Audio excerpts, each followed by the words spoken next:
Vamos iniciar, agradecer a presença de todos. Trazer aqui alguns aspectos que o tema, para variar, é extenso, né? A gente vai tentar trazer mais a questão da avaliação para quem atua em atenção primária.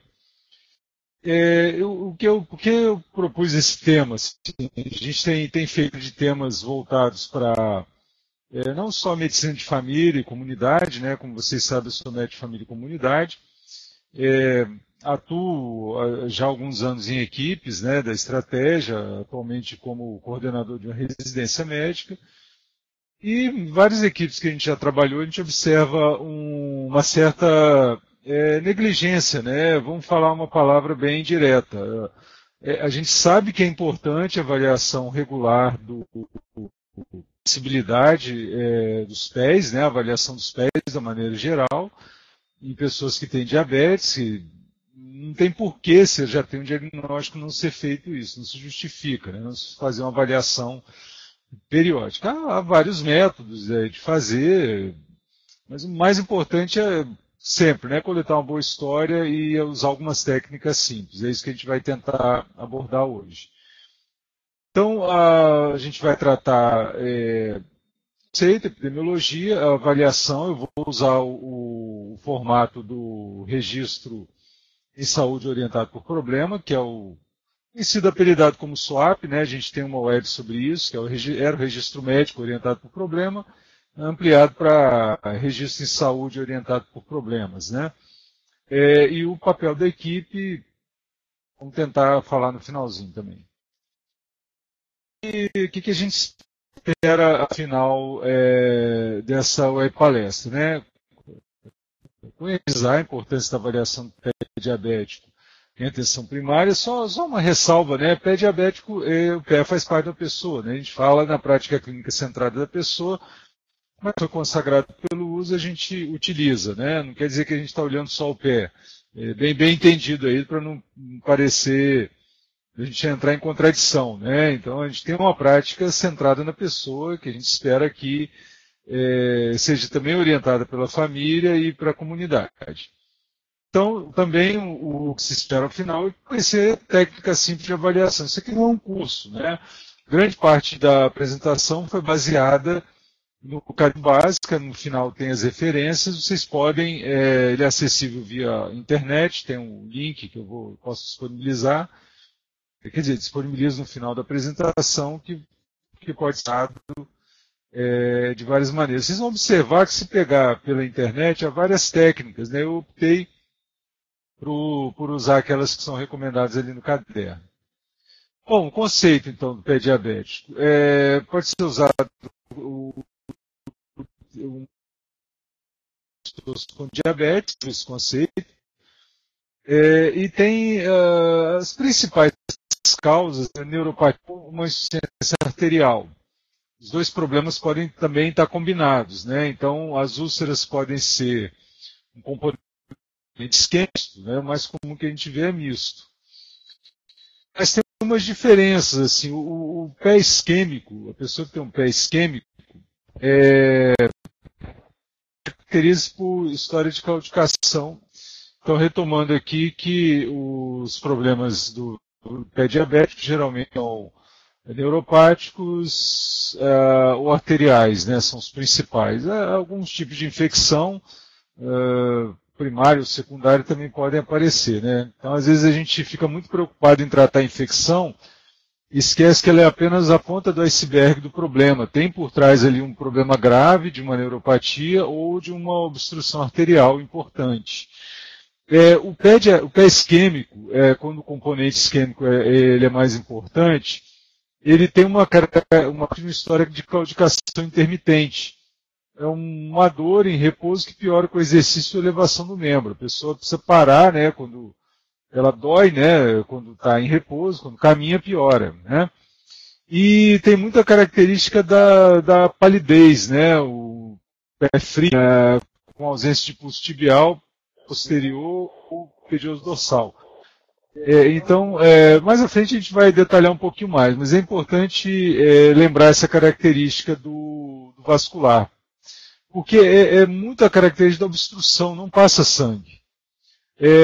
Então, o neuropático, né, ele tem uma característica, se vocês lembrarem da fisiologia, existe o vaso-vasório. Quando tem uma alteração que é própria do diabetes, né, entre um fio desencapado, o impulso nervoso ele fica totalmente desorganizado. E o tônus vascular ele depende de um bom funcionamento da rede nervosa, né, rede periférica, do sistema nervoso. Então, esse controle da tonicidade ele é perdido. Então, o vaso dilata. Por isso que ele tem quando é o componente neuropático, tende a ser mais quente.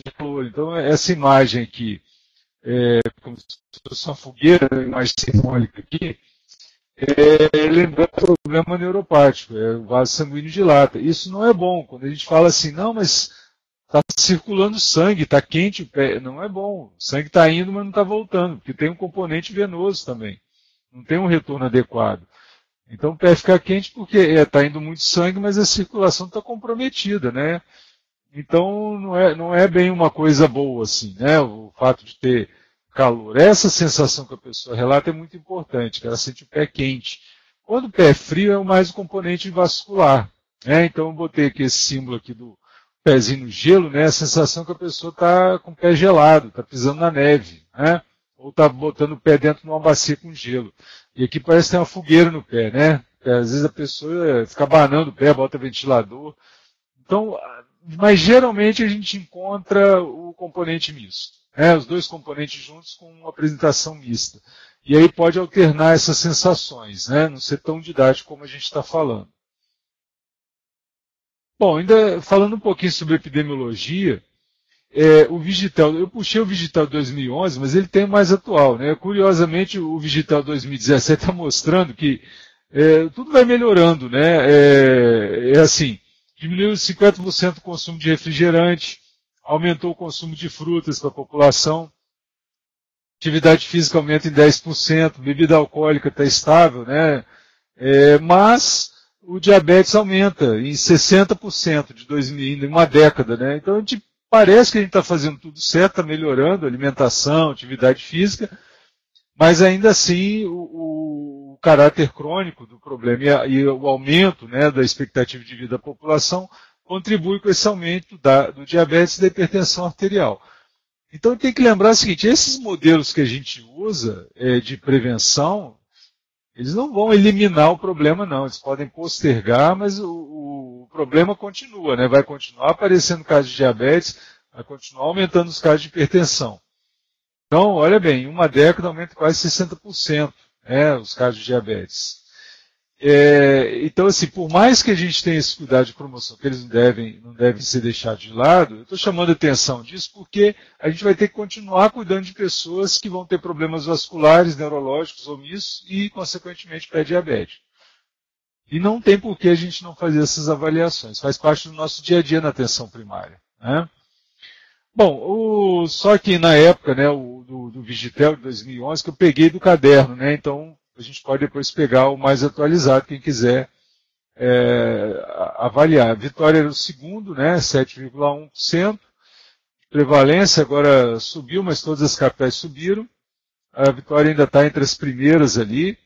A mais baixa, se não me engano, é Boa Vista, com 5,6%. Então todas as capitais subiram o percentual, né, de pessoas com diabetes, tá? Pelo Vigitel.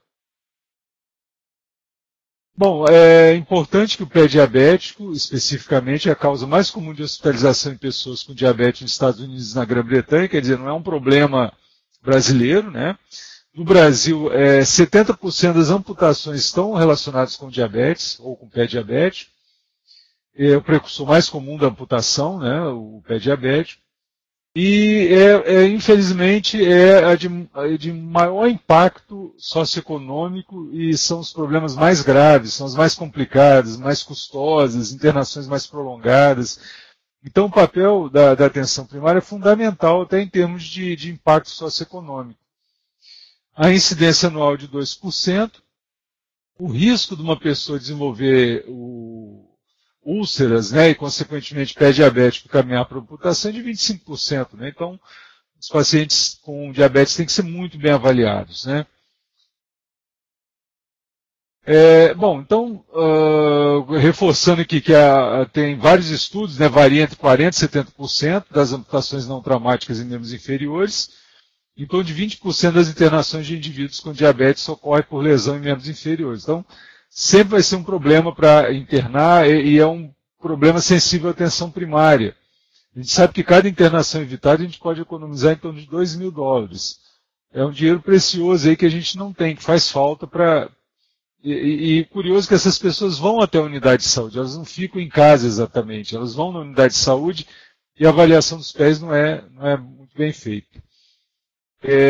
Então, 85% das amputações têm uma ulceração de um prazo aí razoável que você consegue abordar.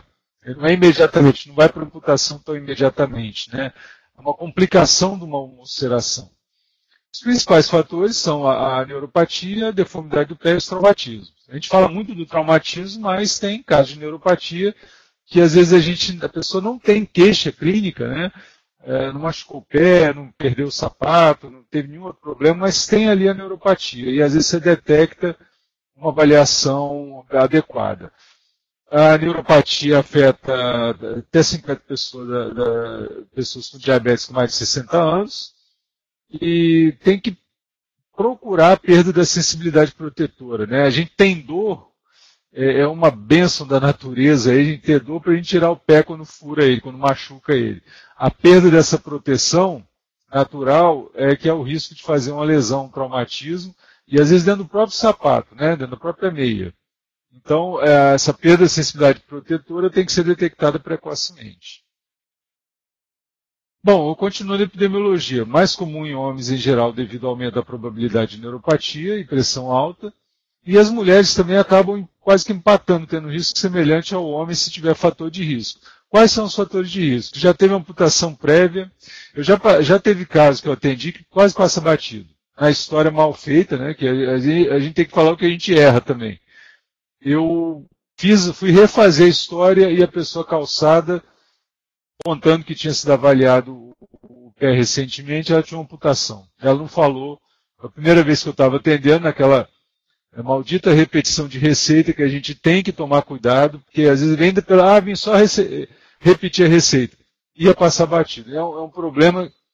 Fiz a avaliação, ia passar desapercebido, uma pessoa já com amputação, mais de um ano sem fazer a avaliação dos pés. Por sorte, não pode contar com a sorte na saúde, né? Eu revi a história e refiz a avaliação dos pés, que já tinha problema de sensibilidade, evidentemente. Se teve uma amputação, algum problema tem, né? Úlcera nos pés no passado, mesmo que não tenha uma amputação, a neuropatia periférica, deformidade nos pés, doença vascular periférica, nefropatia, principalmente se a pessoa está em diálise, mau controle glicêmico. Esse é o principal. Se não tem um bom controle glicêmico, você pode fazer a boa avaliação dos pés, pode fazer o que for. É a base para a prevenção, ter um bom controle glicêmico. Então não adianta desviar. Se está mais ou menos, não tem mais ou menos, tem que ter um controle glicêmico bom. E o tabagismo, se você combinar tabagismo com diabetes, é uma bomba relógio aí prestes a estourar, você antecipar o problema que você vai ter dentro de alguns anos, né, e que vai comprometer a circulação periférica, com certeza. Né. Só para lembrar os componentes do SWAP, né, que eu vou fazer um pouco da descrição aí, né, como se fosse uma história, né, tentando montar aqui uma história baseada nisso. A gente usa o subjetivo, que é o S, o objetivo, a ação e o plano. Né? O plano composto de diagnóstico, terapêutico, acompanhamento, educativo e estudo. Eu não vou entrar muito no terapêutico, lógico, a ideia hoje era mais avaliação, vai ficar muito no O aqui, né? Desculpa, no A e no O. Então, como é que a história chega para a gente? Eu vou dividir para ficar um pouquinho mais fácil. Então, é muito importante a história. E às vezes a pessoa dá dicas que passa desapercebido. Eu tenho uma dor e tenho que parar para descansar, dói um pouquinho, melhor, eu volto a caminhar. né? E aí a dor piora muito. Também essa dor acontece se eu estou deitado e levanto a minha perna. Às vezes a pessoa até para fazer atividade física, vai fazer alguma atividade no serviço de orientação e exercício, né? Tem técnica de pedalada, deitada, a pessoa fala que sente pior a dor. É um problema vascular, né? O sangue não está conseguindo chegar onde deveria, diminui a oxigenação dos tecidos e causa dor. Né? Geralmente essa característica era conhecida a dor do visitador, né? Ou a dor do admirador de vitrines, né? A pessoa que caminhava um pouquinho, parava, olhava uma vitrine, andava mais um pouquinho, ou então para conversar com alguém, que a dor está incomodando, não consegue manter a circulação efetivamente. O pé isquêmico, então, ele observa-se rubor postural do pé e palidez na elevação do membro, né? Ele pode ter um pouquinho de vermelhidão. O exame físico, o pé apresenta-se frio com ausência do pulso tibial posterior e pedioso dorsal. Mais na frente a gente vai mostrar a técnica da avaliação. Então, a história geralmente chega com essa descrição, né? Às vezes ela não chega tão bonitinha, a pessoa vem ali, vou renovar a receita. Tem que dar uma parada para dar uma perguntada. Se tem um tempo, pelo menos uns 6 meses ali, se a pessoa não tem fator de risco, se ela tem fator de risco menos tempo, porque é muito dinâmico o problema. Rever essa história clínica, é muito importante. O problema é dinâmico, em poucos meses pode mudar essas características da dor, do incômodo, do desconforto. No pé neuropático a história é um pouquinho diferente. Eu tenho uns formigamentos, né? Uma sensação de queimação, melhora um pouco o exercício, né? Quando o caminho, por exemplo, dá uma melhoradinha. Só que às vezes eu chego a perder o sapato sem notar, né? Aquele característica, a metáfora aqui com a Cinderela, né? Vai caminhando, perde o sapato sem perceber. E nisso que não percebe, tem uns machucadinhos que a pessoa não nota, não percebe, né? Agora, muito importante que as pessoas com perda de sensação clinicamente significativa são assintomáticas. Ele pode ter um pé neuropático e ter sintomas, né? Então, reforçando aqui, o pé neuropático se apresenta com a temperatura elevada, por aumento do fluxo sanguíneo, podendo ser difícil de diferenciar de um pé com uma infecção em partes moles. Então, pode causar muita confusão. Geralmente, a pessoa chega descrevendo, né, que ela tem um calor ali inexplicável, mas às vezes chega com uma alteração trófica também, que você pode achar que está fazendo uma erisipela, uma infecção, mas você palpa, fica com a sensação estranha, né, que não parece bem uma infecção, não tem uma febre que justifica, né? E também nos testes a ausência de sensibilidade vibratória, né? E também a gente vai falar na avaliação um pouquinho mais à frente. Bom, então no exame físico você pode observar, é muito importante olhar, né, tirar, a pessoa tem que tirar o sapato, não pode ter vergonha. As pessoas às vezes com deformações nos dedos, o dedo engarra, né? Ou o dedo de martelo, olha bem a diferença aqui. O dedo de garra parece uma garrinha mesmo, né? Se você lembrar a garra de um animal, de um gato, né? Aquele dedo mais para baixo, né? O dedo de martelo ele é mais chapado aqui, né? Ele toca mais a parte dorsal do pé, a parte ventral do pé. Então, tem que tirar o sapato para observar isso. Isso aqui é muito importante, porque muda a dinâmica do pé. Então, facilita as ulcerações. Esses calinhos aqui, né, que em área de pressão, vocês observarem, pensa um pouquinho como é que é a tua pisada, né? A grande parte da pressão do pé se dá nessa região aqui. E pode ter um calinho ali, esse calo é importante, né? Ele pode ter uma alteração mais profunda, né? Porque ele está pressionando demais ali sem perceber, está tendo traumatismo sem perceber. E, lógico, quando chega numa ulceração, né, nesse ponto, essa úlcera está limpinha aqui, às vezes ela chega bonitinha assim. Tem que ter um cuidado extremo, né? Pode ter comprometimento neuropático mesmo. Geralmente vem também um comprometimento vascular. Então lembrar muito bastante tirar, olhar a inspeção dos pés é muito importante, né? No exame físico. E aqui só para chamar a atenção, às vezes o comprometimento, vocês veem aqui tem um formato de bota, né, que é um comprometimento vascular, porque os vasos sanguíneos se dividem. Então, dependendo do comprometimento de um vaso, outro pode não estar tão comprometido, Ele pode ter a sensação mais no peito do pé, né? Ou mais na parte do solado, na parte final da panturrilha, no calcanhar. E a representação dos nervos também, ele pode comprometer uma parte aqui mais central, né? O calcanhar. Não vale muito a pena a gente ficar qual nervo corresponde a quê, né? Mas lembrar que às vezes o comprometimento ele é bem localizado, por exemplo, aqui entre os dedos, começa com uma lesãozinha entre os dedos, uma sensação de queimação, quando é neuropática, né, entre os dedos, assim, só aqui, né, nesse pedacinho, às vezes é um indício, é uma dica que um problema está começando. Vale a pena aprofundar uma avaliação, porque a pessoa conta isso para a gente. Ela fala, estou com uma queimaçãozinha, às vezes a gente deixa passar, porque não dá muita importância, não é uma coisa que incomoda muito, né? Então tá, o exame. Então, vamos lá para a técnica. Isso está descrito lá no caderno, né, 36 da atenção básica. A pessoa tem que retirar o calçado, né? É importante. E meias, né? E aí você já vai observando como é que está o estado dessa meia. Às vezes a meia ela tem costura, né? Meia grossa, então aquelas dobras que a meia faz, a pessoa vai retirando ali, você consegue observar. Aquela meia também que não é lavada faz tempo, né? Não é só pelo chulé, não. Você vê que fica aquela crosta, né? Aquela área espessa, e aquilo ali pode ser traumatizante. Calçado também, né? Como é que a pessoa está, a dinâmica da retirada do calçado, da colocação, e vai olhando o pé, né? Inspeção, muito importante inspeção. E ficar numa posição adequada, boa iluminação, né? Não é olhar de longe, né? A pessoa tirou o sapato e está olhando de longe, né? O profissional deve avaliar se os calçados são apropriados aos pés da pessoa, se estão ajustados, se estão confortáveis. A pessoa está tendo muita dificuldade para tirar o calçado, né? Isso é importante.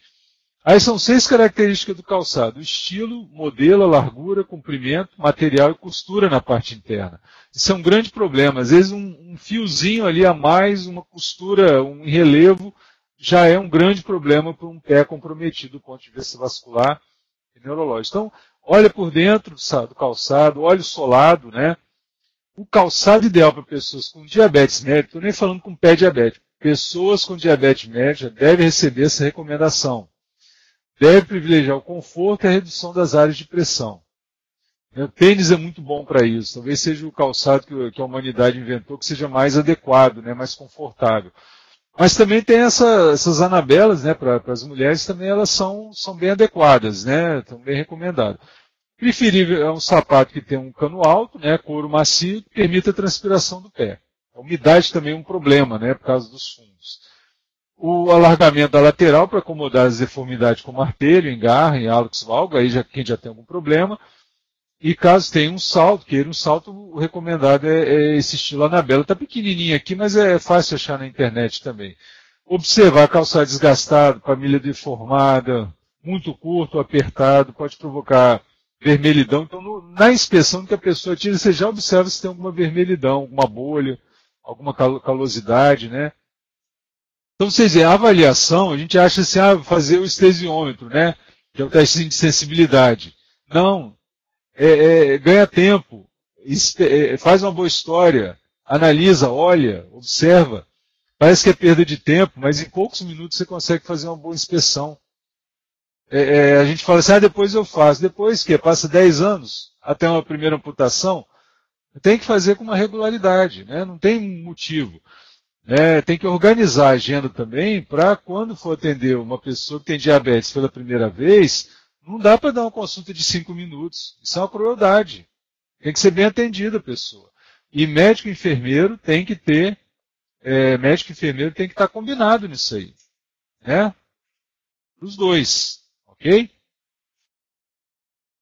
Tá tudo bem aqui? Tá, vou continuar aqui, porque teve umas queixas aqui do som. Bom, outra coisa, a redistribuição da carga pressórica, assim como o uso de calçados, para corrigir a alteração biomecânica. Né? Então, observar se tem a área ulcerada, né? Aquilo que eu já falei, não vou ficar repetindo. O segundo passo é um exame físico minucioso. Avaliar a pele, avaliação musculoesquelética, vascular e neurológica. Vou continuar aqui na avaliação, então. Isso aqui vai ficar gravado, né? Mas eu, como já falei, a referência principal foi o o CAB 36, ele está muito bom nesse aspecto, né? É claro que um ou outro vai ter feito uma formação diferente, pode ter divergência aí. No exame da pele, então, vamos detalhar na avaliação da pele.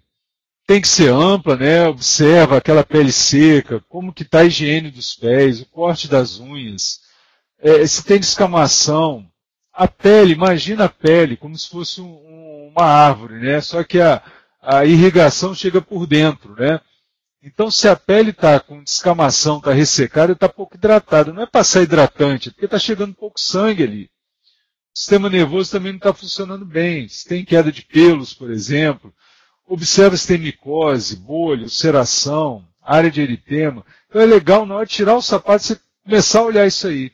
Você vai ver ali aquele atrito, se o sapato tem um atrito, aquela região vai te mostrar direitinho, né? Ó, diferença na temperatura tem que tocar. O melhor é com as costas da mão, né? As costas da mão, tocar com as costas da mão, o pé. Então, assim, comparar, né? Comparar, fazer o toque, né? Sentir a temperatura, colocar as duas mãos, um em cada pé, depois cruzar as mãos para ver se você não tem dúvida, para sentir a temperatura dos pés, né? E sempre se tem alterações importantes do trofismo, avaliar se não é para acaso já para uma avaliação com um especialista, né? Já pode ter um comprometimento importante. No exame músculo-esquelético, principalmente as deformidades. A gente tem que lembrar que tem músculo no pé, são músculos finos, né, delicados, que pode estar atrofiado. Você começa a ver os ossos da pessoa. Então pode ter uma atrofia ali muscular que você consegue contar os ossos, vamos dizer assim, né? Então pode indicar uma atrofia, uma vascularização inadequada, né? E isso é importante. Então, deformidades ósseas também. E pouco outras doenças também. Às vezes tem alguma outra doença que causa deformidade óssea, né? Mas o diabetes pela prevalência vai ser a primeira coisa que a gente vai pensar, né? Então, também avaliar se não é um caso de encaminhar para um especialista.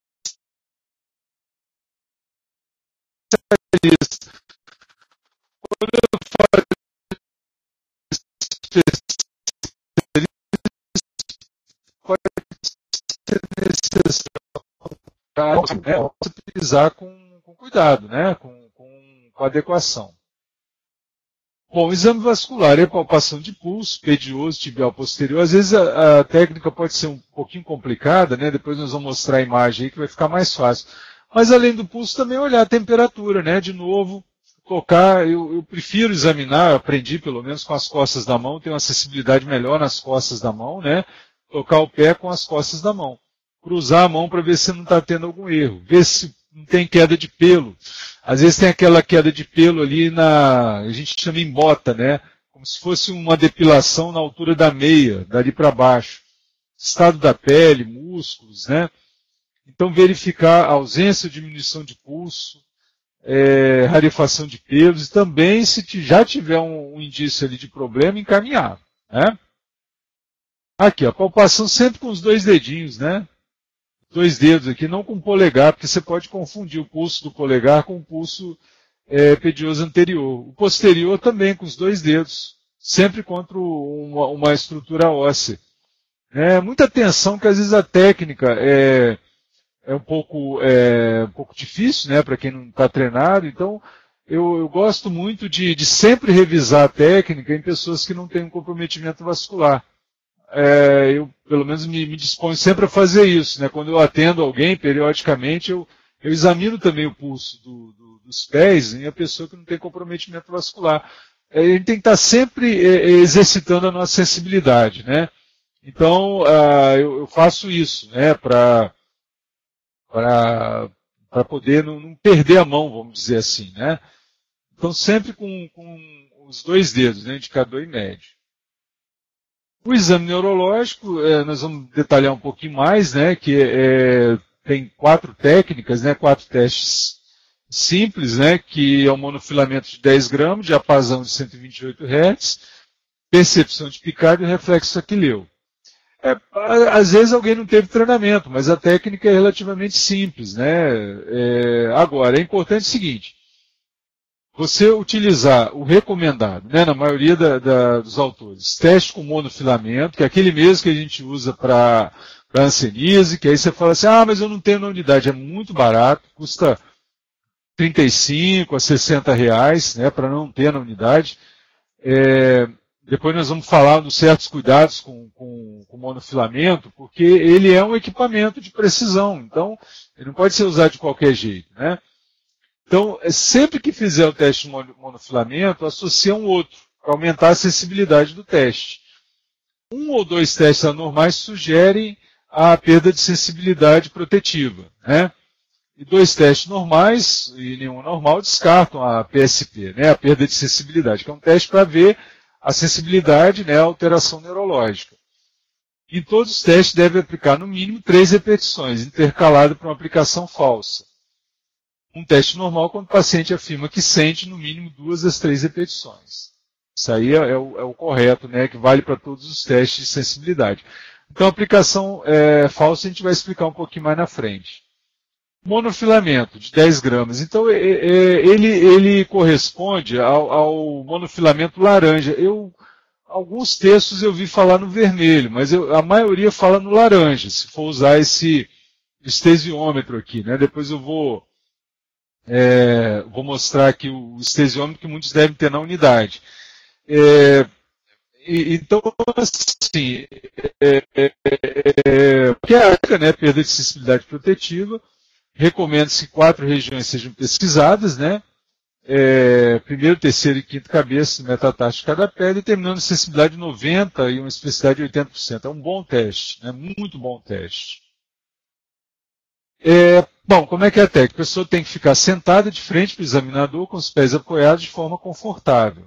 Né? Orientar, tem que falar o que você vai fazer, né? Que senão a pessoa imagina que você vai enfiar o monofilamento todo dentro do pé dela, porque ela não sabe o que é aquilo. E ainda mais que vai fechar os olhos, né? Então tem que explicar, tem que fazer uma demonstração, às vezes, num braço, né, em outro local, na mão, né, para mostrar como é que vai ser o teste. O filamento é aplicado sobre a pele perpendicularmente, produzindo uma curvatura no fio. Só que a curvatura não pode tocar a pele da pessoa, senão você coloca uma outra área de contato. Né? Se dobrar demais, o filamento dobrando, encostando ali, confunde. Não usar em área de calosidade, porque é lógico, né, numa área mais espessa, né, pode atrapalhar a positividade do teste. Se o filamento escorregar na pele no momento do toque, não considerar a resposta, eliminar essa e repetir o teste no mesmo ponto. Começar o teste com um fio a distância de 2 centímetros da área a ser testada, tocar a pele com o filamento, mantendo sua curvatura por 2 segundos. Né? Pode olhar no relógio se quiser. Evitar movimento brusco ou muito lento. Combinar com o paciente antes, para ele responder sim quando sentir o toque, e não quando não sentir. E perguntar onde sente a pressão, pelo menos pé direito e pé esquerdo. Como ele vai estar de olho fechado, ele não vai saber qual dos dois pés você vai fazer. E repetir a aplicação 2 vezes no mesmo local, mas alternar pelo menos uma aplicação simulada, quando nenhum filamento é aplicado. Pergunta, esse que é o teste falso, né? Está sentindo? Sentiu? Sim ou não? Aí não coloca nada, não encosta nada. Né? No caso de resposta positiva e negativa no mesmo ponto, considera o teste normal caso a pessoa acerte 2 das 3 tentativas. O teste é normal, apresente 2 respostas incorretas. Esse aqui que é o estesiômetro. Geralmente a gente usa para hanseníase, mas nós só vamos usar o laranjinha. Né? Ele tem foi medido, né, a pressão dele, pressão de 10 gramas. Aqui, ele chega a fazer uma pequena depressão, dobra um pouquinho, se a imagem não estiver boa, a próxima vai estar melhor.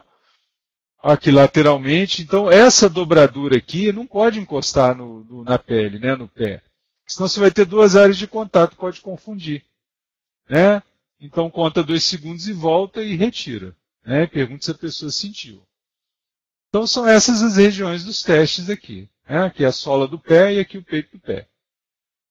Então, lembrando, né,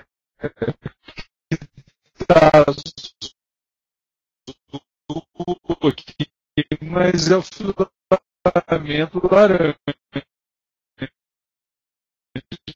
Pode confundir com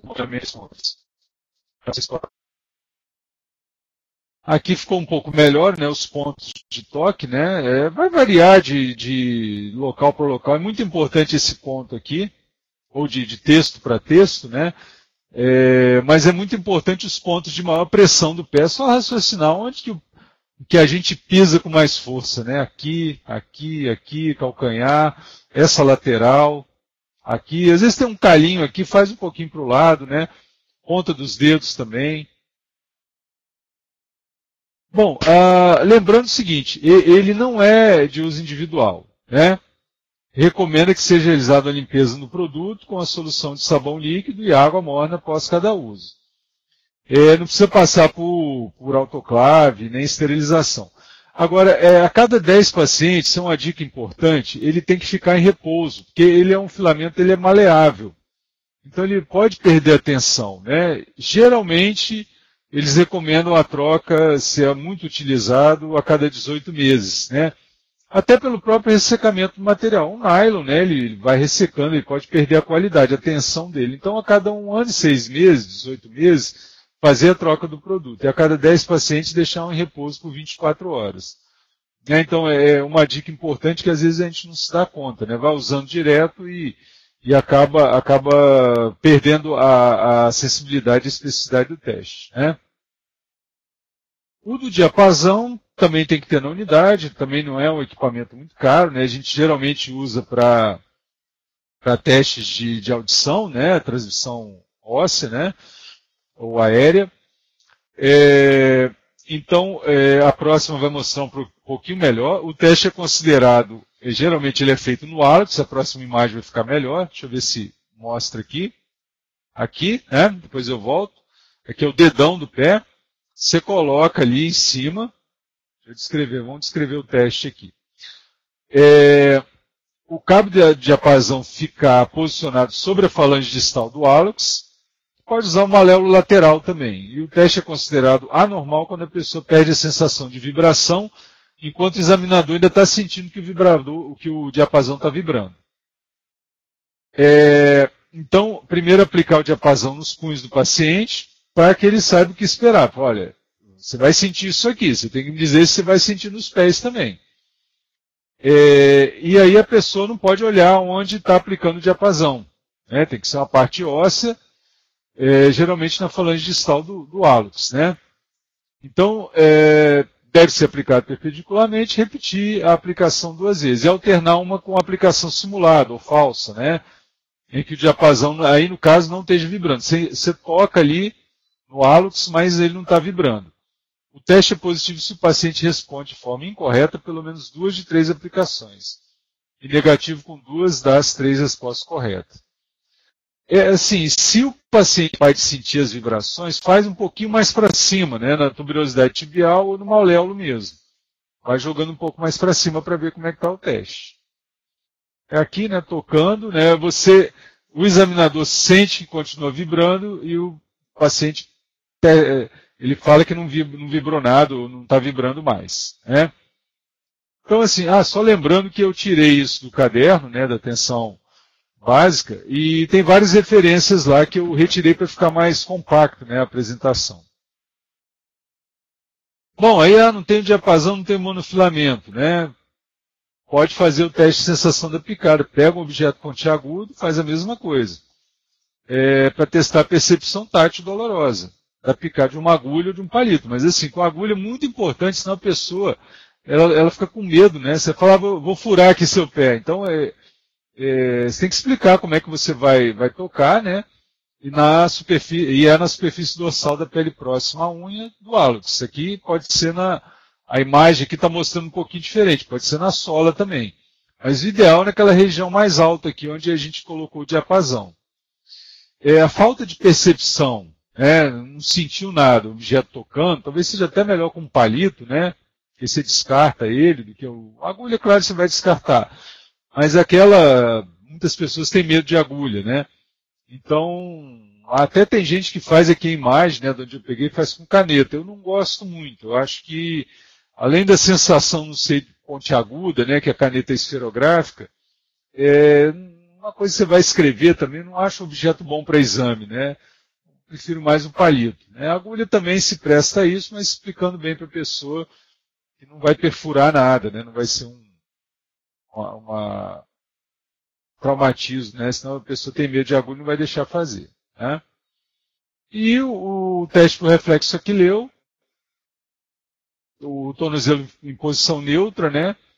Um martelo apropriado para a perfusão do tendão de Aquiles.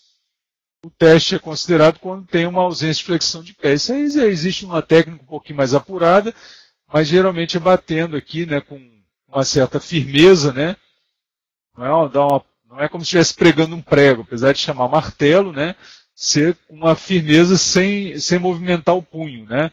Você dá um toque firme aqui e vê se tem se tem ou não a flexão do pé. Então, o ideal é o monofilamento e um desses 3 testes que eu apresentei combinado com ele. Né?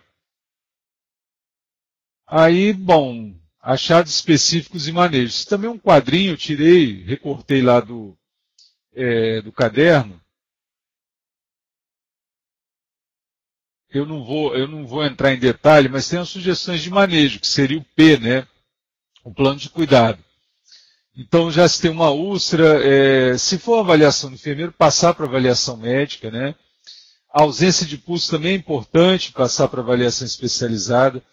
Calo, remover o calo, isso pode ser feito na unidade de saúde, gente. Não vamos deixar de fazer. Isso aqui, às vezes a pessoa demora meses para conseguir fazer um procedimento cirúrgico, pode ser feito na unidade.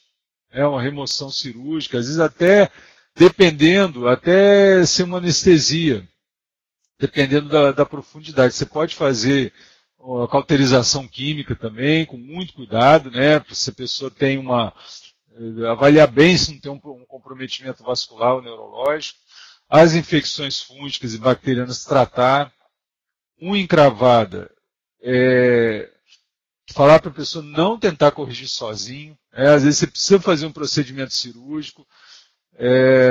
Bastante segurança fazer isso, tem que ter treinamento, dá para fazer na unidade, né? Às vezes até melhor, mas tem que ter um acompanhamento, um monitoramento regular. Eu procuro ver todo dia quando a gente faz esse tipo de procedimento em unidade. Né?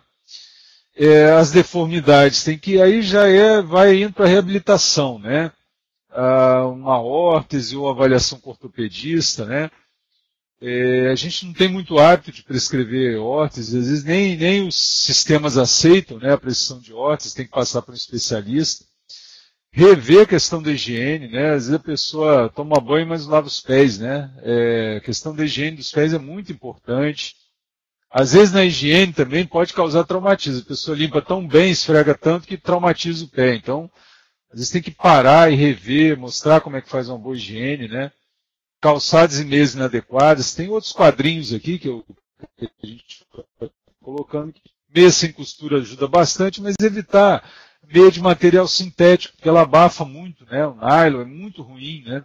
Então é bom um material assim orgânico, como algodão, né? Um material mais natural. Então, material sintético. Conhecimento sobre a autoavaliação e autocuidado, isso aqui talvez seja o mais importante, né? Se a pessoa está com o diabetes mal controlado, que é o ponto-chave de novo, né, tem que estar bem controlado, porque a noção de autocuidado é precária. Lembrando, assim, no iniciozinho, eu passei que a escolaridade das pessoas que têm diabetes, que quanto menos escolaridade, mais diabetes você encontra. Pior alimentação, pior o autocuidado. Quanto maior a escolaridade, menos diabetes a gente encontra. Então aqui, a classificação de risco. Então, tentar fazer uma categorização de risco. Existem alguns aplicativos que facilitam isso, mas você pode ter esse quadrinho na unidade, pode recortar, copiar. Por exemplo, na rede Bem-Estar em Vitória a gente consegue fazer essa avaliação, tem até um diagrama, né, se quiser marcar, tem um desenhozinho do pé, você consegue marcar ali dentro do prontuário eletrônico. A gente acredita que em breve todo mundo vai ter a SUS nas suas unidades e vai conseguir fazer isso com mais propriedade. Então, tem uma classificação, né? O PSP, recordando, perda de sensibilidade protetora, e o DAP, doença arterial periférica. Então, todos eles vão estimular o autocuidado, nós vamos avaliar se precisa ou não encaminhar para o para o especialista é muito importante esse acompanhamento. Você fazer uma programação para retorno a cada 3 a 6 meses, dependendo do caso, 1 a 2 meses, 2 a 3 meses, o médico, o enfermeiro tem que fazer uma programação. Acabar com esse negócio, vamos repetir receitas. Se tem problema vascular, neurológico, tem que fazer calosidades, ulcerações, tem que fazer um acompanhamento mais de perto. Né? Se a pessoa está bem compensada, a gente pode permitir uma avaliação anual. Você não está com nenhum problema, sempre insistir no autocuidado. Pode fazer uma programação mais prolongada. Agora, cada caso é um caso, vai depender da nossa sensibilidade também, da nossa condição de organizar a agenda. Não acabar com esse negócio de só repetir receita. Né? É importante, claro, né? A pessoa não precisa passar para uma consulta completa toda vez, ainda mais se ela está bem compensada. Mas parar, dar uma pensada, dar uma acalmada, reavaliar, olhar os pés. É muita gente, 25% das pessoas com diabetes vão ter problemas com o pé diabético. Né? Então, completando o nosso SOAP aqui, o R-SOAP, né, o A seria, pode colocar várias coisas, né? Pé diabético, neuropático, isquêmico misto, acho legal fazer essa avaliação, e lembrando de registrar, né, no objetivo o teu exame físico, né? O que você viu. Porque, como eu falei, é muito dinâmico, tanto o médico como o enfermeiro que fizer essa avaliação, ou outro profissional que está capacitado para isso, anotar ali o que ele viu, porque às vezes você viu ali acompanhamento 2 a 3 meses, pode mudar muita coisa. Se está compensado ou não, se está atingindo a meta, né, hemoglobina glicada, glicemia, outras metas, né, clínicas também, né, e programar exames do pé com a regularidade que eu coloquei, mas não é uma regra rígida ali, né, vai depender de cada pessoa. E a emissão de precisão de repetição.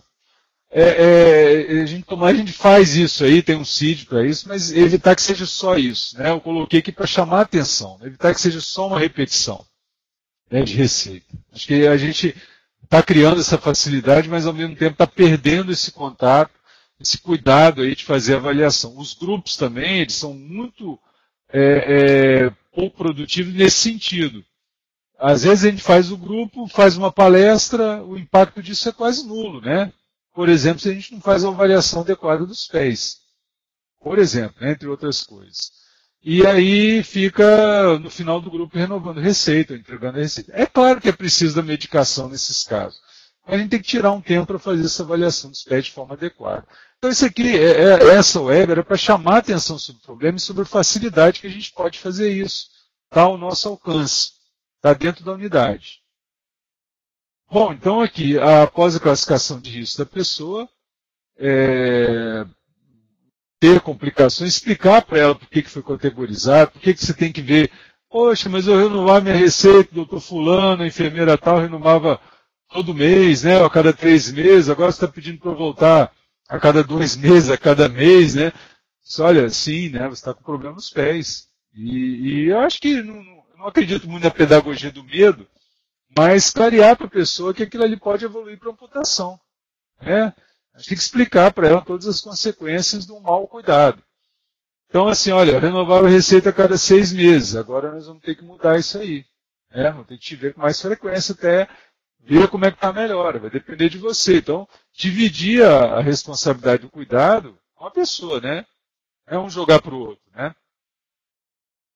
Bom, e muito importante aqui, fatores adicionais que podem indicar a necessidade de maior frequência de consulta.